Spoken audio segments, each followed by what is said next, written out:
कोई है?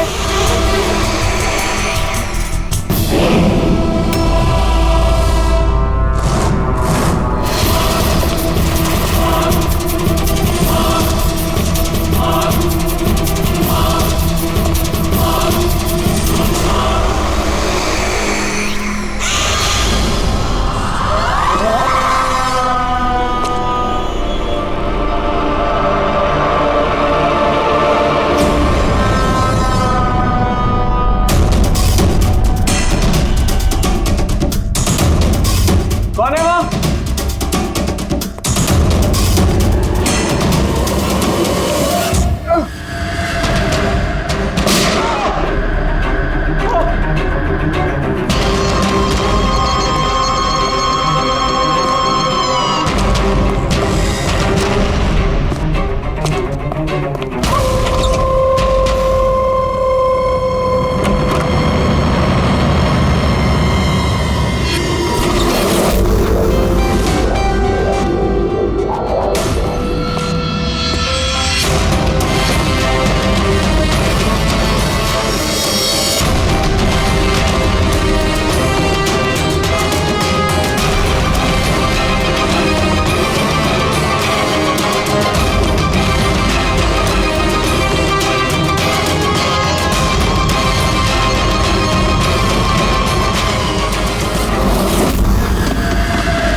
पे भी गोली मारी है, हाथ पे भी। ये बॉडी सबसे पहले किसने देखी थी? सर मैंने देखी थी। आज सुबह जब 9 बजे मैंने ऑफिस खोला तो देखा टोनी सर की लाश पड़ी है, तभी मैंने आपको फ़ोन किया। आप? सर मैं रीटा, टोनी सर की सेक्रेटरी। ये टोनी इस कंपनी के अकेले मालिक थे या आप कोई और भी पार्टनर था? नहीं सर, अकेले ही मालिक थे टोनी सर। तो इनके बाद नेक्स्ट सीनियर ऑफिसर कौन है कंपनी का? Sir Rohit sir. रोहित? जी सर, मैं ही इस कंपनी का सीईओ हूँ। किस चीज़ की कंपनी है? सर हम स्टॉक्स और सिक्योरिटीज में डील करते हैं।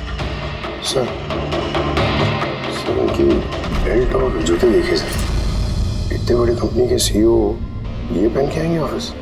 तो रोहित जी क्या चल रहा है आजकल शेयर का भाव? सर वो एक्चुअली सर आज मेरी नींद जरा देर से खुली थी तो मैं अखबार या इंटरनेट पर चेक नहीं कर पाया। अच्छा, तो आपकी कंपनी का कौन सा अच्छा स्टॉक है जो बढ़िया परफॉर्म कर रहा हो? इसके बारे में कुछ बताइए। क्या नाम है उसका? सर वो याद नहीं आ रहा सर। तो आप लोग बताइए स्टॉक के बारे में, एक भी स्टॉक का नाम बताइए आप लोग।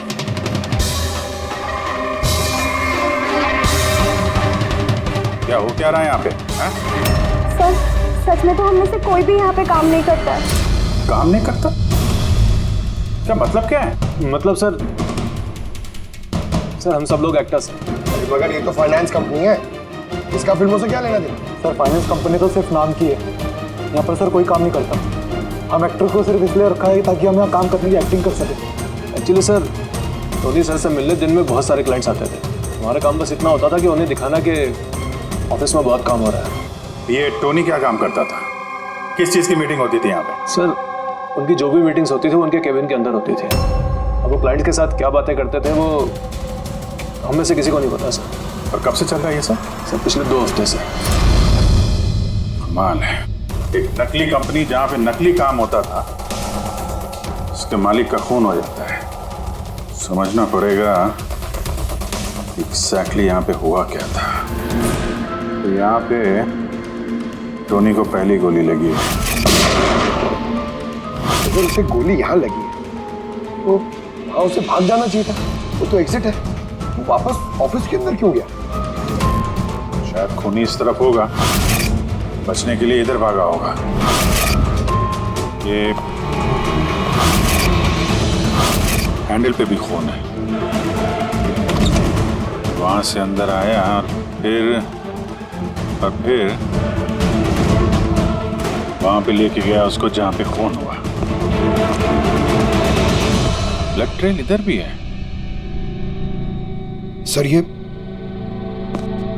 यहाँ देखिए, इतना सारा खून। लगता है यहाँ पे छुप के बैठा होगा बचने के लिए। खूनी आया, उसके बाद उसको वहां ले गया जहां पे उसकी मौत हो गई। सर वो पानी का बॉटल, सर पानी लग रहा है सर। है तो पानी, बॉटल में खून। बॉटल हाथ में थी या उससे मारा?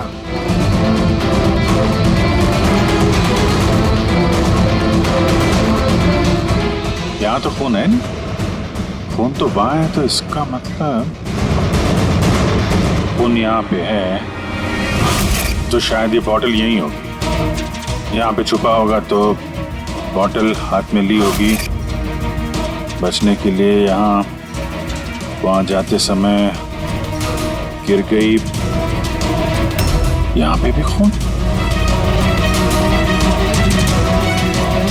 वहां से आया तो इस पे हाथ लगा और सर हाँ, यहाँ तो ब्लड ट्रेल है।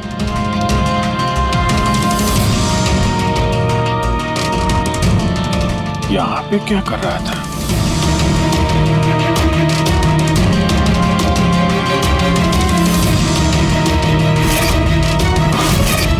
यहाँ पे पंजे का निशान है, यहाँ भी खून है, यहाँ भी पंजे का निशान है। कुछ पकड़ रहा था या फिर? अरे क्या? ठीक हो? हाँ सर। गन छुपा के रखी है अंदर, शायद इसी को ढूंढने आया होगा, लेकिन इसके पहले गन तक पहुंचता खूनी पहुंच गया इसके। मगर सर ये ऑफिस में उसने गन क्यों छुपा के रखी? ऑब्वियसली उसकी जान को खतरा होगा।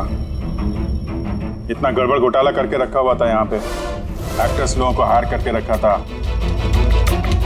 पता नहीं कितने दुश्मन होंगे इसके। ये डायरी भी।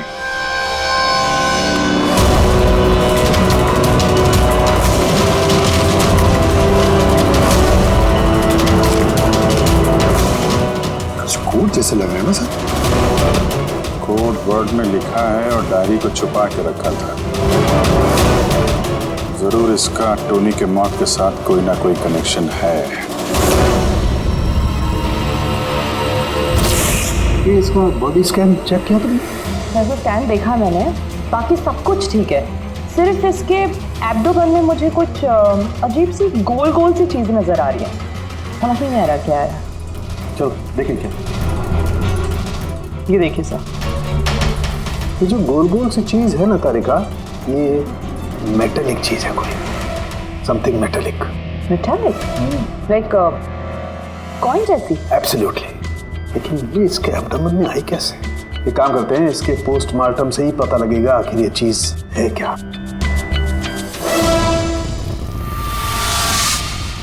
यस के टोनी के पेट में से ये 5 सिक्के निकले। बॉस, मैंने इन सिक्कों के बारे में पता लगाया। ये सिक्के किसी भी देश की ऑफिशियल करेंसी नहीं है। मगर सर, कोई अपनी मर्जी से ये सिक्के क्यों खाएगा? शायद खूनी ने टॉर्चर करने के इरादे से टोनी को मजबूर किया होगा ये सिक्के निकलने के लिए। कोई ना कोई कनेक्शन तो है इस सिक्कों का इस केस के साथ। जो टोनी के नकली एम्प्लॉइज हैं, इनसे पूछते हैं। तो बताइए, आप में से किसने ये कॉइन्स देखे टोनी के पास? नहीं सर, किसी ने नहीं। सर याद कीजिए, जोर डालिए अपने दिमाग पर, बताइए। टोनी का खून किसने किया? आप दोनों कौन हैं? मैं दीनानाथ और ये शेखर। मैंने यहाँ फ़ोन किया था। ऑफिस से आकर पता चला कि टोनी का खून हो गया। आप लोग कैसे जानते हैं टोनी को? मैं उससे सेट कॉइन्स खरीदता था। Set coins? जी। ये है क्या एग्जैक्टली? सेटकॉइन एक ऑनलाइन करेंसी है। इसका व्यापार ऑनलाइन यानी इंटरनेट पे होता है। जैसे गोल्ड में और शेयर मार्केट में लोग इन्वेस्ट करते हैं, वैसे इसमें भी करते हैं। बस अंतर यह है कि ये फिजिकल फॉर्म में नहीं होता, गोल्ड कॉइन की तरह, है ना? नहीं सर, होता है ना। जैसे गोल्ड कॉइन होता है ना, वैसे ये कॉइन भी बाजार में मिलता है। टोनी उन चुनिंदा लोगों में से था जो इनका व्यापार करता था। एक मिनट दीनानाथ जी, क्या ऐसी कॉइन्स आपने खरीदी थी टोनी से? हाँ सर, मैंने ऐसे ही 10 कॉइन्स खरीदे थे और एक कॉइन की कीमत 3 लाख रुपए थी। ये देखिए। माय गॉड, ये तो ठीक वैसे ही है सर। सर, आप लोगों को तो अंदाजा भी नहीं होगा कि ये कॉइन्स खरीद के कितने लोग करोड़पति बन चुके हैं। इनकी कीमत भी दुगनी हो चुकी है। मैं तो और भी खरीदना चाहता था। शेखर को बुलाया था ताकि ये भी इन्वेस्ट करे। दीनानाथ जी, आपके साथ धोखा हुआ है। जी हाँ, ये जो सेट कॉइन्स है ना, ये इंटरनेट करेंसी, ये सोने के सिक्कों की तरह बाजार में नहीं मिलती। आपके साथ झूठ बोला टोनी ने। ये सारे पैसे डूब गए। इन कॉइन्स की कोई कीमत नहीं रही। दीनानाथ जी, इस टोनी की जैसे 420 दुनिया में बहुत है जो खुद के फायदे के लिए आप जैसे लोगों को फंसाते हैं। काश अपने पैसे इन्वेस्ट करने से पहले आपने थोड़ी जांच पड़ताल की होती। अच्छा वो मैंने पैसे इन्वेस्ट किए, वरना मैं भी लूट जाता। मेरी बेटी की शादी कैसे होगी? मैंने अपनी सारी जमा पूंजी इसमें लगा दी, अपने प्रोविडेंट फंड्स के पैसे भी। लगता है टोनी ने जानबूझ के थोड़े ज़्यादा उम्र वालों को ही अपना निशाना बनाया है। हमें टेक्नोलॉजी और इंटरनेट के बारे में ज़्यादा जानकारी होती नहीं है। हाँ सर। सर, कहीं ऐसा तो नहीं कि जिन जिन लोगों को टोनी ने धोखा दिया है उनमें से किसी ने टोनी का खून कर दिया? हो सकता है दया, बिल्कुल हो सकता है। टोनी के इस खूनी तक पहुंचने के लिए हमें पहले ये पता लगाना चाहिए कि टोनी ने कितने सारे लोगों को ये सेट कॉइन्स को लेकर फंसाया है। और फिर ये भी जानना बहुत जरूरी है कि टोनी के पेट में ये सेट कॉइन्स गए कैसे। सर, मैंने इस टोनी का पूरा इतिहास चेक किया। उसके पास कई नकली आईडी कार्ड्स थे, उस पर अलग अलग एड्रेसेस, अलग अलग फ़ोन नंबर्स। सर, हमें तो ये भी नहीं पता है कि टोनी उसका असली नाम है भी या नहीं। और फिलहाल तो हमें ये भी नहीं पता सर कि ये सारे जुर्म उसने अकेले किए हैं या कोई पार्टनर भी है उसका। यानी जो कोड क्रैक हो जाए ना, वो कोड जो टोनी के ऑफिस वाले डायरी में मिला था, बहुत सारे सवालों का जवाब मिल जाएगा। सर, एक कोड क्रैक करने वाले एक्सपर्ट को हमने कांटेक्ट किया है। शायद बहुत जल्दी इसका हल निकाल लेगी वो। और ये जो टोनी का सारा ऑफिस स्टाफ आया था, ये जो एक्टर्स उसके ऑफिस में काम करते थे, उनको कैसे पता चला इस टोनी के बारे में? सर, एक अशोक नाम का कास्टिंग डायरेक्टर है, उसी ने ये सारे एक्टर्स भेजे थे टोनी के ऑफिस में। बस तो मिल लो इस अशोक से, मिल लो। सब कॉमेडी, रोमांस, हर इमोशन एकदम कूट कूट कर भरा है उसमें। क्या नहीं चलेगा? अच्छा ठीक है सर, मुझे थोड़ा टाइम दीजिए, मैं भी भेजता हूँ। ठीक है सर, ठीक है। अरे अशोक जी, मेरी फोटो भेज दीजिए ना। एक्शन, कॉमेडी, रोमांस, सब में नंबर 1 हूं मैं। देखो भाई, तुम हीरो तो बन नहीं सकते, एक कॉमेडियन का रोल है, करोगे? कॉमेडी? और हाँ, तुम्हारे चेहरे में मुझे एक कशिश दिखती है। एक आर्ट फिल्म के लिए मेरी बात चल रही है, तुम एक काम करो, एक ऑडिशन दे दो उसके लिए। अच्छा, क्या रोल क्या है? रोल एक पुलिस वाले का है। अरे ये तो मेरे बाएं हाथ का खेल है। पुलिस वाले का रोल करने का तो बड़ा एक्सपीरियंस है मुझे। एक्सपीरियंस है पुलिस वाले के रोल का? अरे रोज ही पुलिस वाले का रोल करते हैं। आप ये देखिए, ये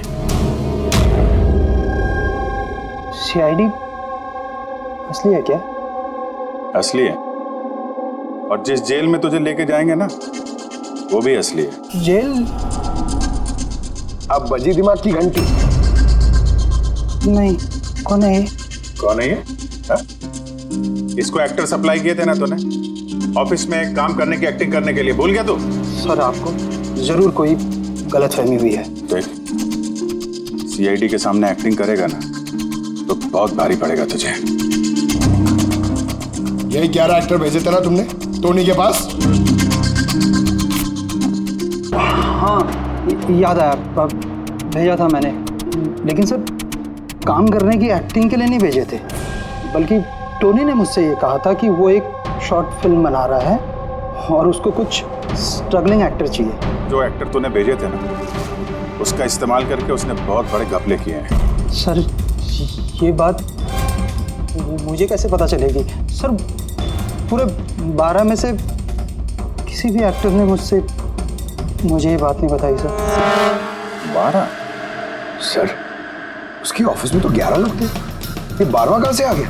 अच्छा, वो जो एक्टर भेजे थे उनकी लिस्ट दिखाना जरा। जी सर।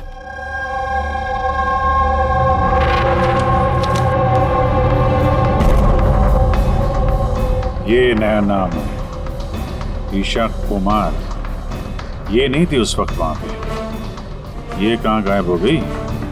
सर इस केस में सवाल ज्यादा है, जवाब कम है, और वो कोड भी क्रैक नहीं हुआ अभी तक।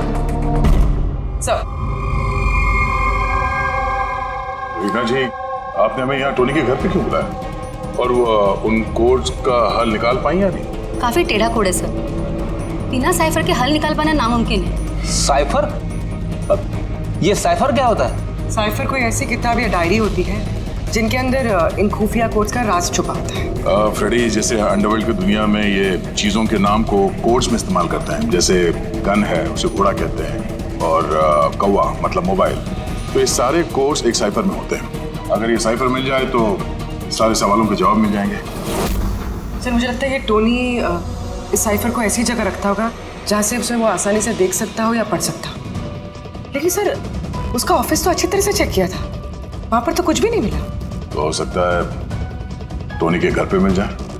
ये देखिए सर, बड़ा अजीब सा निशान इस पेपर पर, शायद ये निशान इस कोड का कोई अहम हिस्सा है। तो इस निशान का राज यहीं कहीं होना चाहिए। घर का एक कोना चेक करते हैं।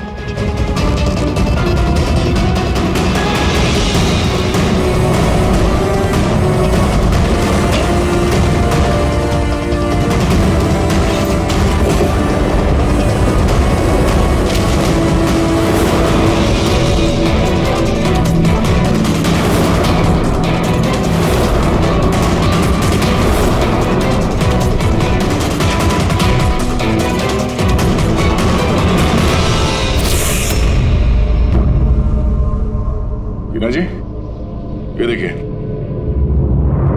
इस किताब में भी ठीक वैसा ही निशान है।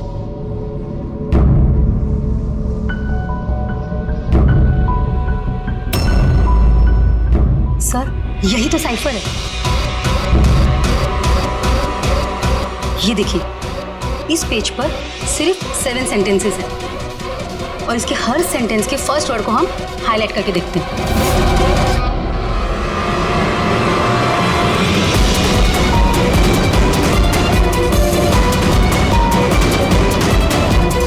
ये सीजर का क्या होता है?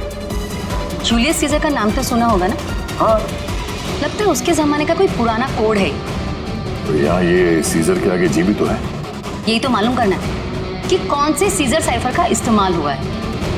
मान लो ए अगर जी है और बी अगर एच है तो A to Z कुछ इस तरह दिखेगा। ये देखिए,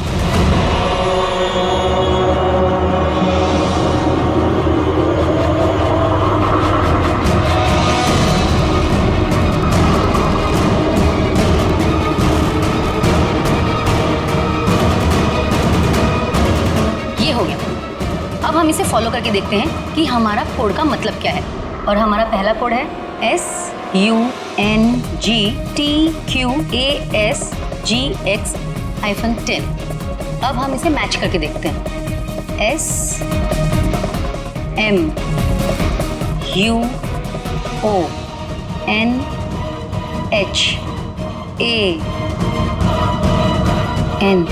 मोहन?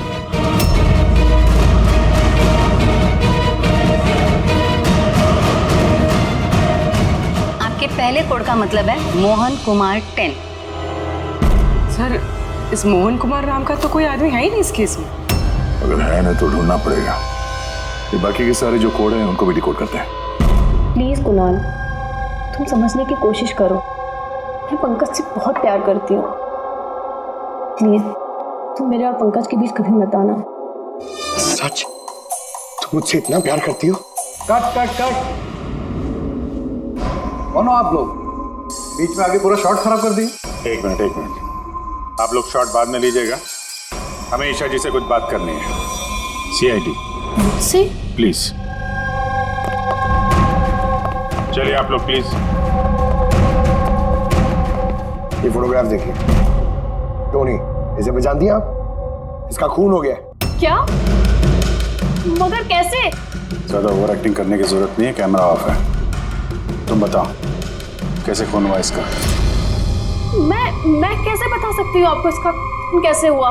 जिस वक्त इसका खून हुआ सारे नकली एम्प्लॉय उसके ऑफिस में थे, सिवाय तुम्हारे। कहाँ थी तुम? नकली एम्प्लॉय? कौन से नकली एम्प्लॉय? सर ये आप लोग क्या बात कर रहे हैं? मुझे तो कुछ समझ में नहीं आ रहा। टोनी ने तुम लोगों को हायर किया था ना उसके ऑफिस में क्लर्क की एक्टिंग करने के लिए। उसने तो मुझे अपनी मंगेतर का रोल प्ले करने के लिए पैसे दिए थे, वो भी बस एक दिन के लिए। मंगेतर का?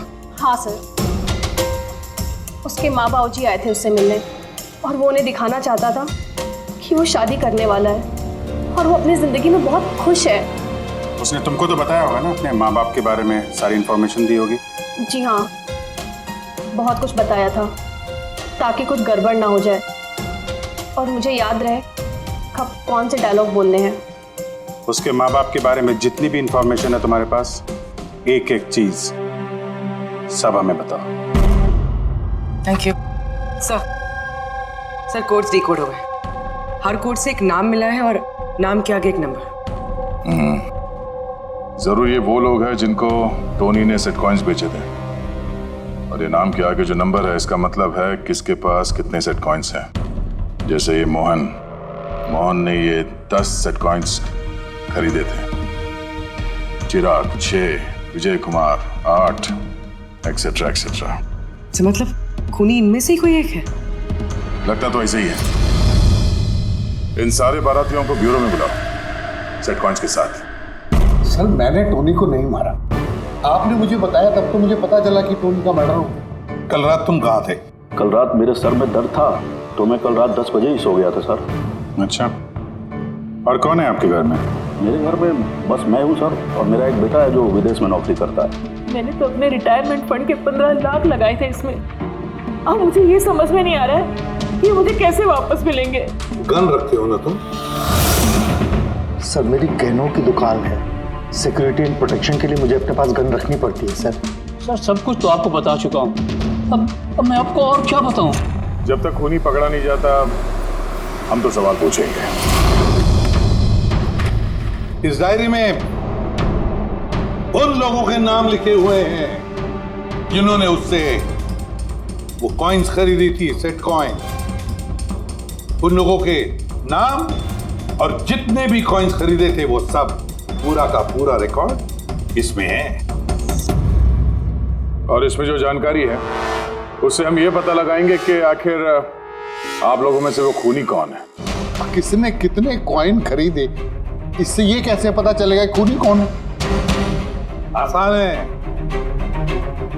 खूनी ने अपने कुछ सिक्के गुस्से में आकर टोनी को निगलवा दिए। अब इस बहीखाते के हिसाब से जिसके पास भी कम सिक्के निकलेंगे वही हमारा खूनी है। चलिए आप सब लोग अपने अपने सेट कॉइन्स के सिक्के गिनती करवाइए।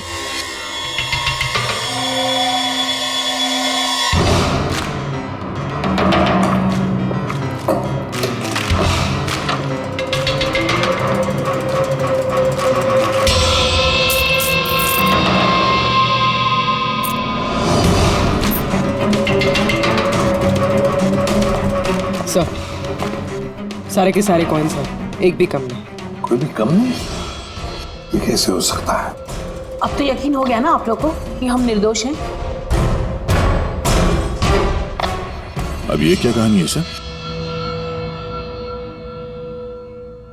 अगर ये सारे निर्दोष है तो फिर गुनहगार कौन है? ये तो अब टोनी के माता पिता ही बताएंगे।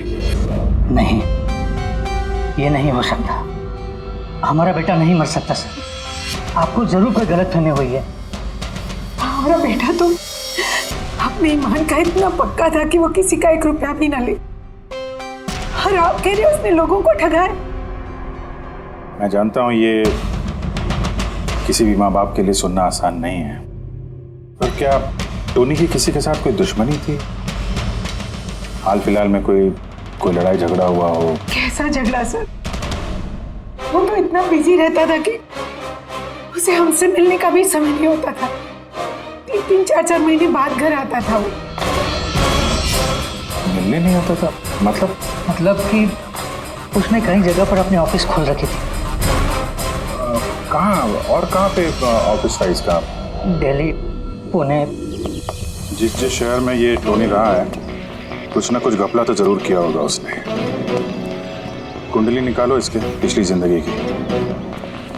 सर, हाँ सर, दिल्ली और पुणे के police officers video conference call पे।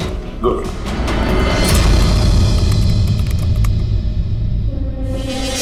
सर, इस स्केच को देखिए सर।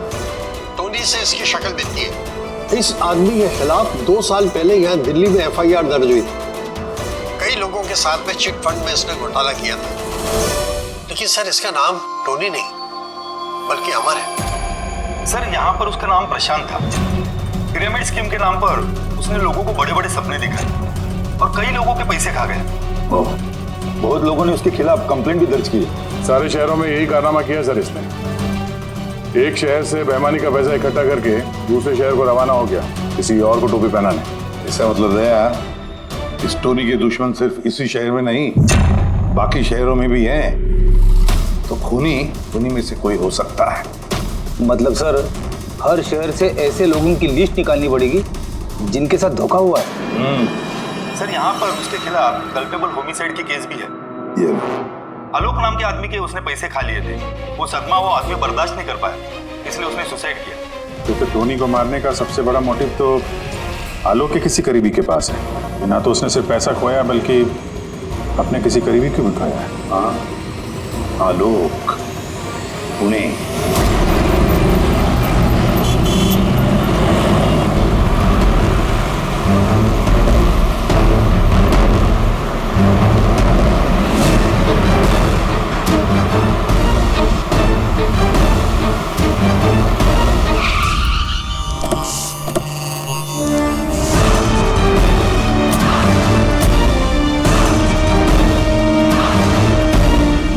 लगता है आलोक की बीवी सरिता घर पे नहीं है सर। हाँ, गया। आज सुबह से नहीं है। आज का पेपर और दूध। पंकज सर, जाके जरा पड़ोसी से पूछताछ करो। Excuse me. जी, मैं ऑफिसर पंकज हूँ, CID मुंबई से। हेलो सर, मैं पूनम। हेलो, ये सरिता यहाँ रहती हैं? ये हाँ, कहीं गई हुई है बाहर, आपको पता है? वो तो नहीं पता। क्यों, कोई प्रॉब्लम हो गई है? इनके घर की कोई एक्स्ट्रा चाबी होगी आपके पास? सर, हाँ, ये पूनम जी हैं, सरिता की नेबर।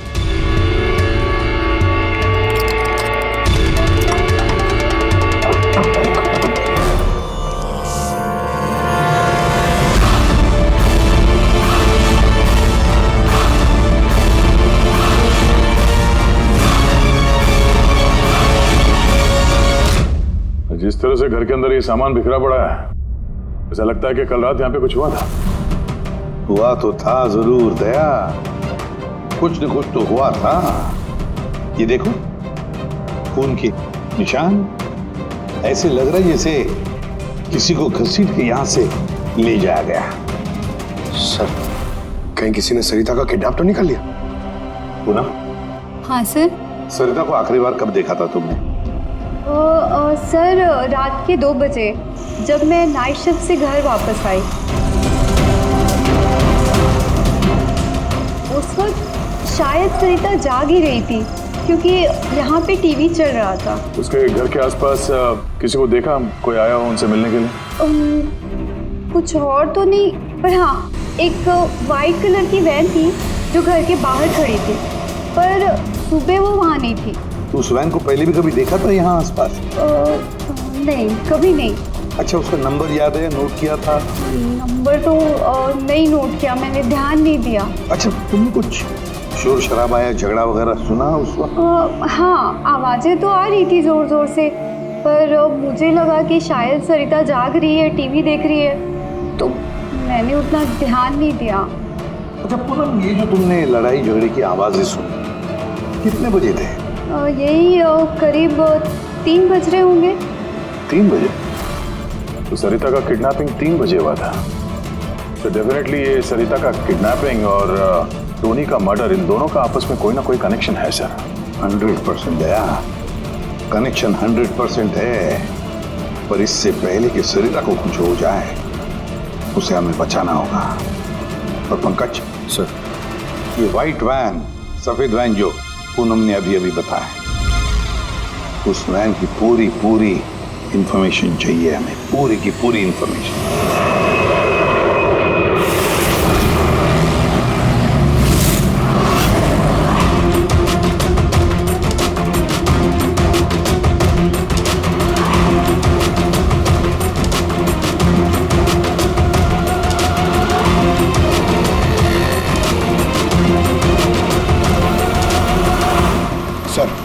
यही रास्ते से वो व्हाइट वैन क्रॉस हुई थी।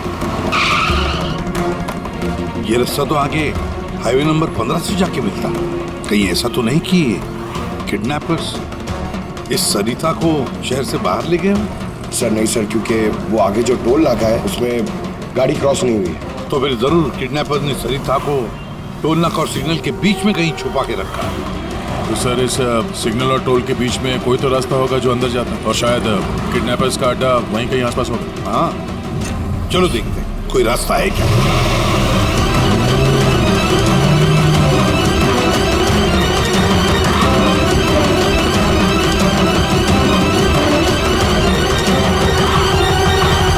सर, ये एक रास्ता है जो अंदर जाता है। चलो देखते हैं।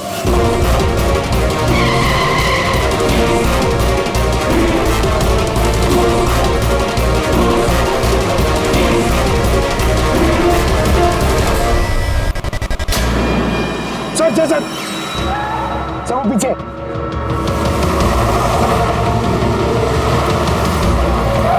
ये देखिए सर।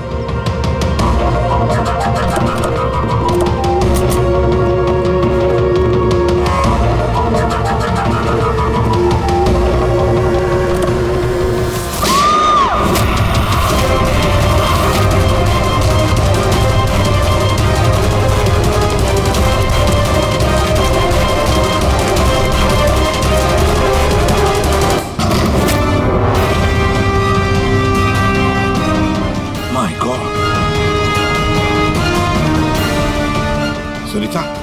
सर अंदर कोई नहीं है। तुम ठीक हो? सर लगता है खूनी गाड़ी लेके बाहर। मैं देखता हूँ सर।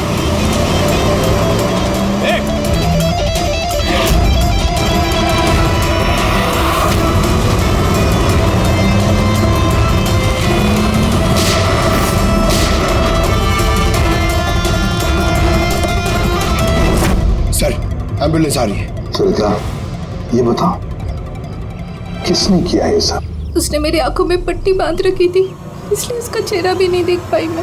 नहीं सर, निकल गया। गाड़ी का टायर पंचर करके गया वो। सरिता बताओ क्यों किया होगा ये सब उसने? सर उसको मेरे पति आलोक का फाइनेंशियल रिकॉर्ड चाहिए था, पता नहीं क्यों। पर तुम्हारे पति आलोक अब इस दुनिया में नहीं रहे ना? हाँ सर, उन्होंने आत्महत्या कर ली थी क्योंकि किसी फ्रॉड ने उन्हें धोखे से लाखों रुपए लूट लिए। पर वो पैसे भी उनके नहीं थे सर, उन्होंने किसी से कर्जा लिया था, पर कर्जा ना चुकाने की वजह से उन्होंने सुसाइड कर ली सर। अब ये क्या चक्कर है सर? ये किडनैपर को आलोक के फाइनेंशियल रिकॉर्ड्स में इतनी दिलचस्पी क्यों होने लगी? पंकज, यार इस किडनैपर को दिलचस्पी इसलिए कि मुझे तो लगता है कि ये किडनैपर, ये खूनी भी वही है जिसने आलोक को पैसे दिए थे अब जैसे उसे पता चला कि आलोक इस दुनिया में नहीं रहा तो प्रॉब्लम आया, पैसे वसूल किससे करे।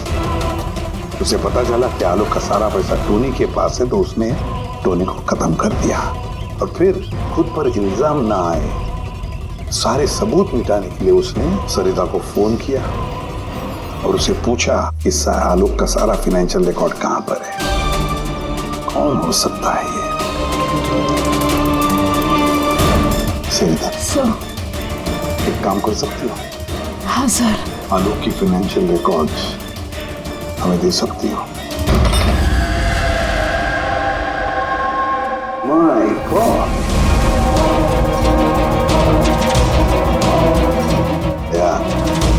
ये मुजरिम जो भी कोई है हमसे पहले यहाँ पहुंच गया और देखो लगता है सारे सबूत जलाकर राख करने की कोशिश की है उसने।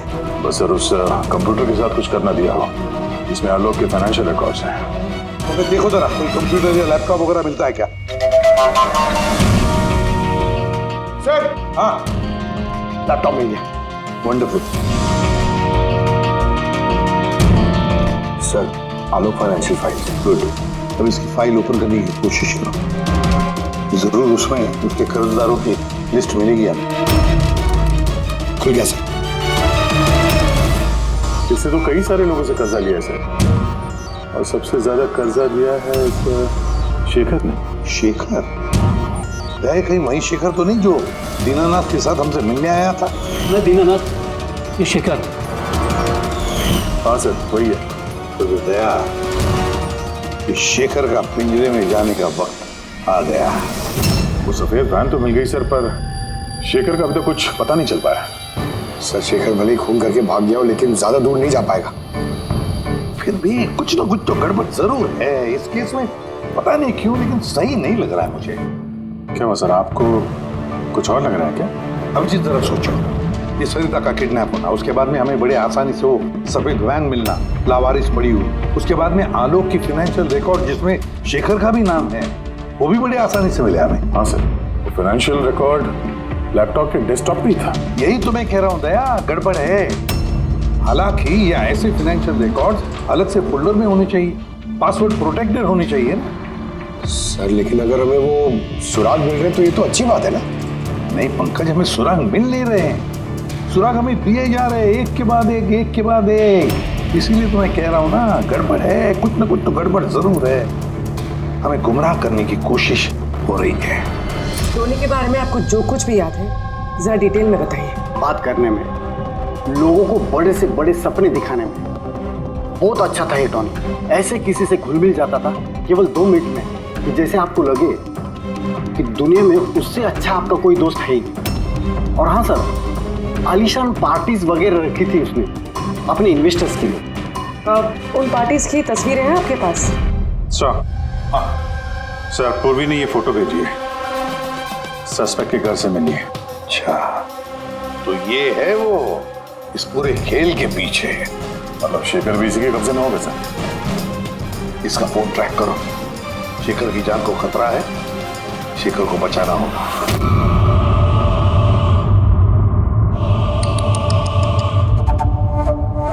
अब तो तुम्हें भगवान भी नहीं बचा सकता शेखर। सीआईडी को सारे सबूत तुम्हारे खिलाफ मिले हैं। अब तो ये ट्रिगर दबाकर तुझे बस मार डालूंगी और उन सबको लगेगा कि तू देश छोड़ के भाग गया। नहीं, ऐसा मत करो प्लीज, मत मारो मुझे। मैं वाकई देश छोड़ के चले जाऊंगा। आपके बारे में मैं किसी को नहीं बताऊंगा। I promise. अरे शेखर, तुम समझ नहीं रहे हो, तुमने मेरा चेहरा देख लिया है। अब मैं तुम्हें छोड़ने की बेवकूफ़ी तो करूंगी नहीं, इसलिए तुम्हें मरना पड़ेगा। मत मारो मुझे प्लीज, मत। कोई है? प्लीज बचाओ मुझे, बचाओ मुझे, कोई है? मुझे मार के दिखाइए। जाओ।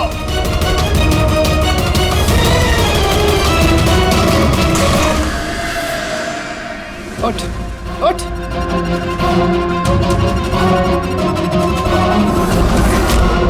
सर, मैं रीटा, टोनी सर की सेक्रेटरी। तुम्हारा चेहरा तो हमने भी देख लिया था मिस रीटा।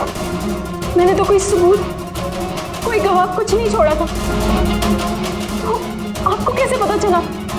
तो इस फोटो के जरिए तुमने हमसे कहा था कि तुम टोनी को पिछले 2 हफ्ते से जानती हो, तो फिर 2 साल पुराने इस फोटो में तुम क्या कर रही हो? ये बहुत कुछ कह गया। अब बताओ, तुमने अपने बॉस टोनी को क्यों मारा? टोनी मेरा बॉस नहीं था, मैं टोनी की बॉस थी। लेकिन तुम तो उसकी सेक्रेटरी बन के घूम रही थी, वो क्या था? वो सिर्फ और सिर्फ एक नाटक था, दुनिया को दिखाने के लिए। असल में सारा दिमाग मेरा था इसमें। टोनी को तो मैंने सिर्फ आगे रखा था ताकि कभी कानून हम तक पहुंचे तो टोनी पकड़ा जाए। तो फिर टोनी का फोन करके अपने पैर पे कुल्हाड़ी क्यों मार ली? क्योंकि जब चींटी के पर निकल आते हैं तो उसके पंख काटने पड़ते हैं, और टोनी बहुत ही ज्यादा हवा में उड़ने लगा था, बहुत ही लापरवाह और ओवर कॉन्फिडेंट हो गया था। उसने दीनानाथ के साथ सेल्फी खींच के सोशल मीडिया पे डाल दी वो फोटो। तो तुम्हें डर लगा कि अगर वो फोटो सोशल मीडिया में चला गया तो जिन जिन शहरों में उसने 420 की है वहां कोई ना कोई उसे पहचान लेगा। हाँ। और उसके पेट में जो सिक्के थे वो सिक्के मैंने ही उसे निकलवाए थे ताकि आप लोगों को लगे कि खून किसी ऐसे आदमी ने किया है जिसके साथ टोनी ने बेईमानी की है। और इसलिए तुमने सारे सबूत शेखर के खिलाफ कर दिए ताकि हम उसे अपराधी समझें। न जाने कितनी जिंदगियों के साथ खेला है तुमने।